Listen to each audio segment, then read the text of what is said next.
दोस्तों, अगर कोई इंसान अपनी ज़िंदगी से बहुत परेशान आ जाता है तो वो क्या करता है?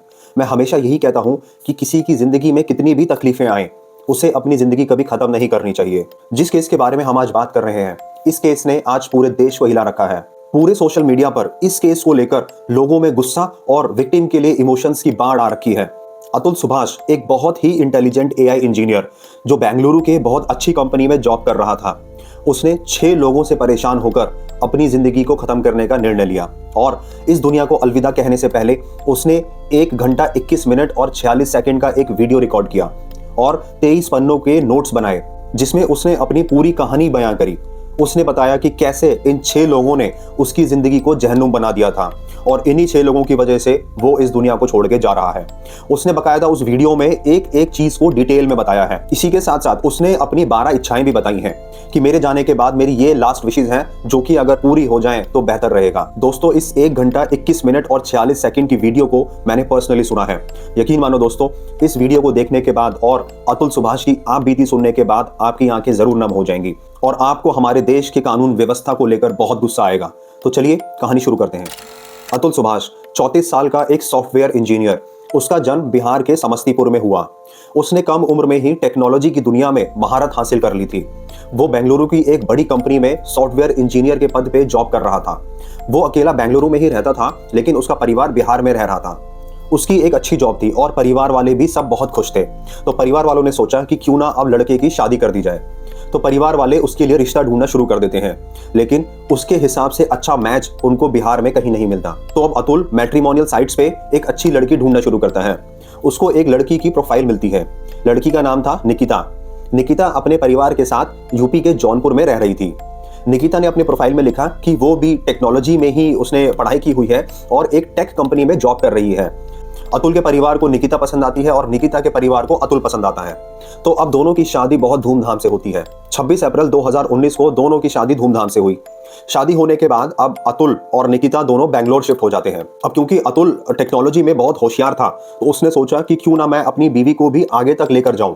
तो उसने अपनी बीवी निकिता से कहा कि क्यों ना तुम मेरी कंपनी में ही अपनी ज्वाइनिंग करो और मैं तुम्हारी मदद करूंगा।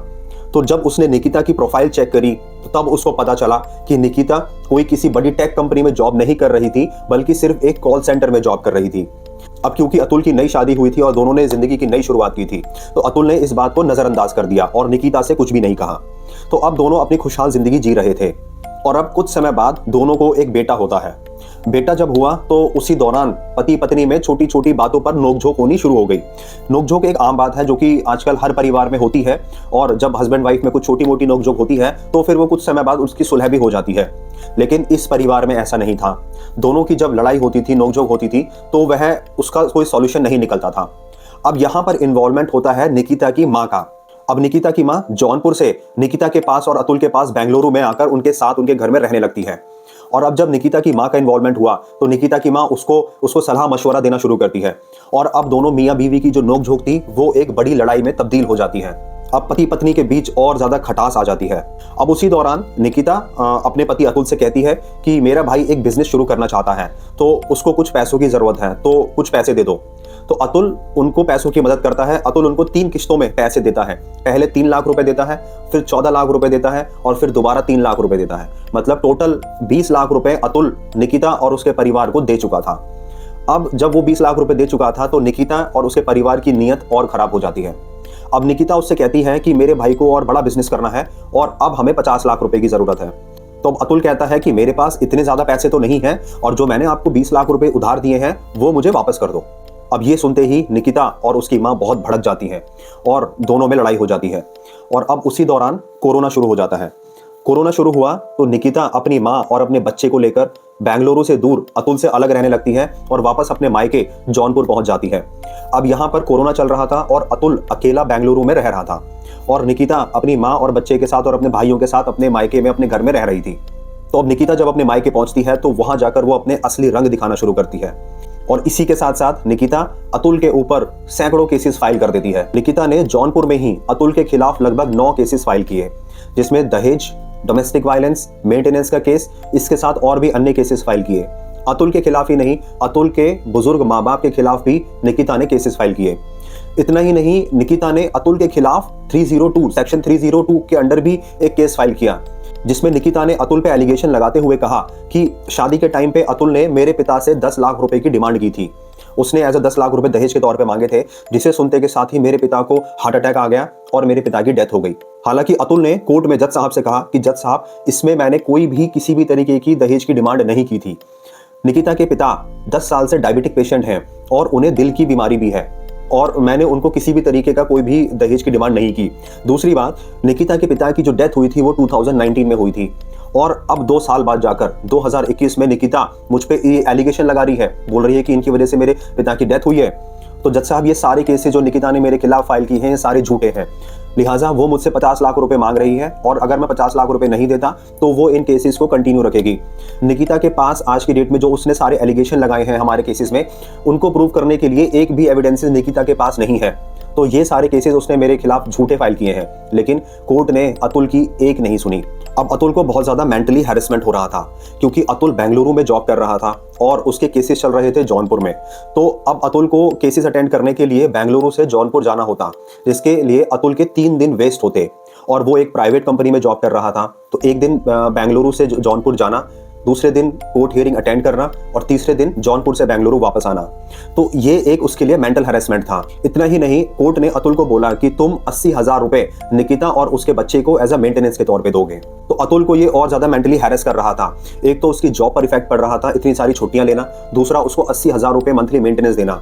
किसी भी प्राइवेट जॉब में इतनी छुट्टियां नहीं मिलती, और उसकी एक कोर्ट हियरिंग के लिए उसके 3 दिन वेस्ट होते थे। अब अतुल ने 2 सालों में 40 तारीखें अटेंड करी, यानी उसने 2 सालों में 40 बार वो कोर्ट हियरिंग्स के लिए गया। अब आप हिसाब लगा लीजिए दोस्तों कि एक हियरिंग के लिए उसके 3 दिन वेस्ट हुए थे, तो 40 हियरिंग के लिए उसके कितने दिन वेस्ट हुए होंगे, वो भी 2 साल के अंदर अंदर। तो कोई भी प्राइवेट कंपनी इतनी छुट्टियां अलाउ नहीं करती। तो ये उसके लिए बहुत ज़्यादा हैरेसमेंट हो रहा था। और इन 40 हियरिंग में भी काफ़ी बार ऐसा होता कि उसकी कोई सुनवाई भी नहीं होती, क्योंकि कभी वकील हड़ताल पर चले जाते, कभी जज साहब छुट्टी पर चले जाते, कभी किसी जज का तबादला हो जाता। तो इन कारणों से भी उसका जाना वहाँ पे वेस्ट हो जाता। तो ये भी उसको एक बहुत ज़्यादा प्रेशर में डाल रहा था। तो अब जब यह सब चल रहा था, तो अतुल के दिमाग में आता है कि यार, जो 80,000 रुपये मैं महीना निकिता को दे रहा हूँ, वही 80,000 रुपये मेरे खिलाफ कोर्ट में इस्तेमाल हो रहे हैं। तो क्यों ना इस चेन को ब्रेक कर दिया जाए। और इसी के साथ अतुल ने एक दर्दनाक निर्णय लिया।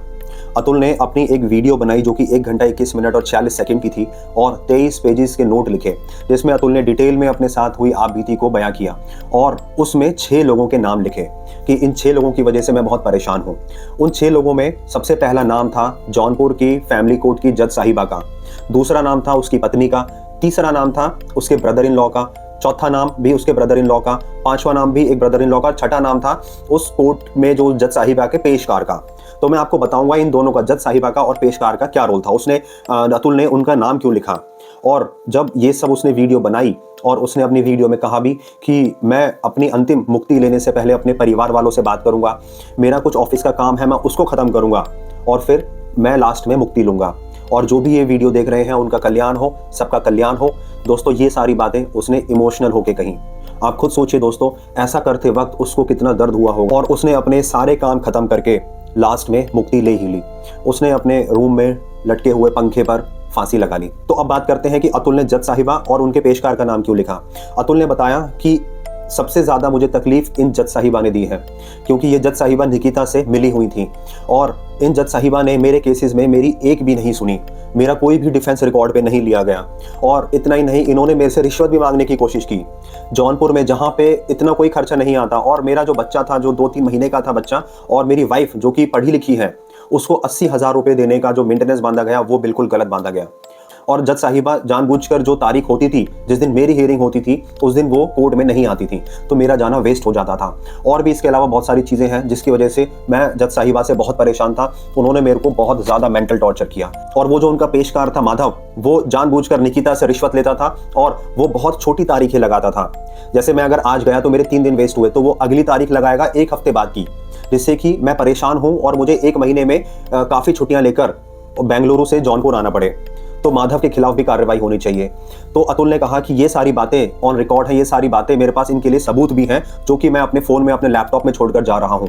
इसके अलावा मैंने एक फॉर्मल कंप्लेंट मैंने जज साहिबा के खिलाफ कर दी है, जो मैं सुप्रीम कोर्ट को ईमेल करके जाऊंगा। अतुल ने इमोशनल होकर यह भी कहा कि जिस उम्र में मुझे अपने बुजुर्ग माँ बाप का सहारा बनना चाहिए, उनकी सेवा करनी चाहिए, उस उम्र में मैं उनको छोड़कर जा रहा हूं और मेरी कुछ 12 इच्छाएं हैं, अगर वो पूरी हो जाएंगी तो बहुत अच्छा होगा। तो बात करते हैं अतुल की क्या 12 इच्छाएं थी। उसकी पहली इच्छा, फर्स्ट विश ये थी कि मेरे जो केसेस हैं उनकी जो सुनवाई हो, जौनपुर के कोर्ट में हो चाहे हाई कोर्ट में हो, वो सारी जो सुनवाई है वो लोगों के सामने लाइव होनी चाहिए, जिससे कि लोगों को भी सच्चाई पता चल सके कि मेरी पत्नी ने मेरे साथ क्या किया था। दूसरी इच्छा, जो मैंने 1 घंटा 21 मिनट और 46 सेकंड की वीडियो बनाई है और जो मैंने 23 पन्नों के नोट्स बनाए हैं, इन सारी चीज़ों को कोर्ट के अंदर मेरे केस में एज अ एविडेंस की तरह लिया जाए, कोर्ट इस चीज़ को एज अ एविडेंस की तरह एडमिट करे। तीसरी इच्छा, जो मेरे केसेस जौनपुर में चल रहे हैं, क्योंकि वो जज साहिबा ने मेरे से रिश्वत मांगी थी और ये सारे केसेस निकिता के फेवर में जाएंगे, तो इन सारे केसेस की सुनवाई सही से हो, तो ये सारे केसेस जौनपुर से ट्रांसफर बेंगलुरु कर दिए जाए। तो अतुल को विश्वास था कि बेंगलुरु की कोर्ट शायद उसको इंसाफ दिला देगी। चौथी इच्छा कि उसका जो छोटा बेटा है वो बहुत छोटा बेटा है और अतुल को ये विश्वास है कि निकिता उसको अच्छे संस्कार नहीं दे पाएगी, निकिता उसको अच्छे वैल्यू मॉरल्स नहीं दे पाएगी, तो उस बच्चे की कस्टडी मेरे माता पिता को कर दी जाए, जिससे कि मेरे माता पिता उसको सही से, उसको अच्छे संस्कार दें, उसका अच्छे से पालन पोषण कर सकें। पांचवी इच्छा, मेरे जाने के बाद मेरी बॉडी को छूना तो दूर, मेरे ससुराल वाले, मेरी पत्नी, मेरे ससुराल वाले मेरी बॉडी के पास भी नहीं होने चाहिए। छठी इच्छा कि अगर ये सारे एविडेंस देने के बाद भी अगर मुझे इंसाफ नहीं मिलता और मेरे माता पिता, हम सबको इंसाफ नहीं मिलता, तो मेरी अस्थियों को किसी कोर्ट के सामने एक गटर में बहा दिया जाए। सातवीं इच्छा, सारे गुनहगारों को मैक्सिमम सजा दी जाए।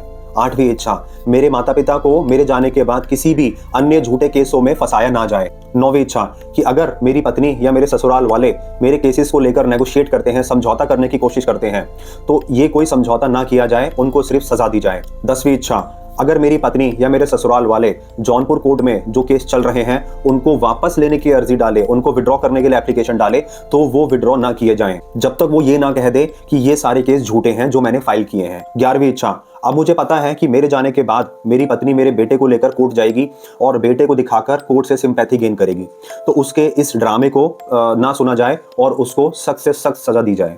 12वीं और आखिरी इच्छा, मेरे जाने के बाद अगर मेरे माता पिता को ऐसे ही सताया जाता है और भी अलग झूठे केसेस में फंसाया जाता है, तो इस दौरान अगर मेरे माता पिता कोर्ट में जाकर इच्छा मृत्यु मांगते हैं कि हमें अपनी मर्जी से मरना है, तो उनको इच्छा मृत्यु दे दी जाए और इसी के साथ साथ इस देश के तमाम पतियों को औपचारिक रूप से भी मार दिया जाए। तो दोस्तों, ये थी अतुल की 12 इच्छाएं जो उसने इतने दर्द में लिखी होंगी जिसकी कोई कल्पना भी नहीं कर सकता। और ये सब लिखने के बाद उसने 9 दिसंबर 2024 को मुक्ति ले ही ली। दोस्तों, इतना बड़ा निर्णय यूं ही नहीं लिया जाता। ये घटना घटने के बाद 10 दिसंबर को निकिता और उसके परिवार वाले फरार हैं। पुलिस मामले को इन्वेस्टिगेट कर रही है और निकिता और उसके परिवार वालों को ढूंढने की कोशिश कर रही है। दोस्तों, मुझे लगता है कि अब वो टाइम आ गया कि जब हमारे कानून में संशोधन हो और हमारे देश में जितने भी हस्बैंड्स हैं उनको प्रोटेक्ट करने के लिए एक नया लॉ बनाया जाए, जिससे कि जो कदम अतुल ने उठाया है वो कदम कोई और पति ना उठा पाए। मैं बस यही चाहूंगा कि अतुल के गुनहगारों को सख्त से सख्त सजा मिले, जिससे कि अतुल को न्याय मिल सके। तो अपना ख्याल रखिए, अपनी फैमिली का ख्याल रखिए और ऐसे ही ट्रू क्राइम स्टोरीज देखने के लिए वीडियो लाइक करके चैनल सब्सक्राइब कर दें, बेल आइकन प्रेस कर दें, जिससे नेक्स्ट वीडियो आपसे मिस ना हो।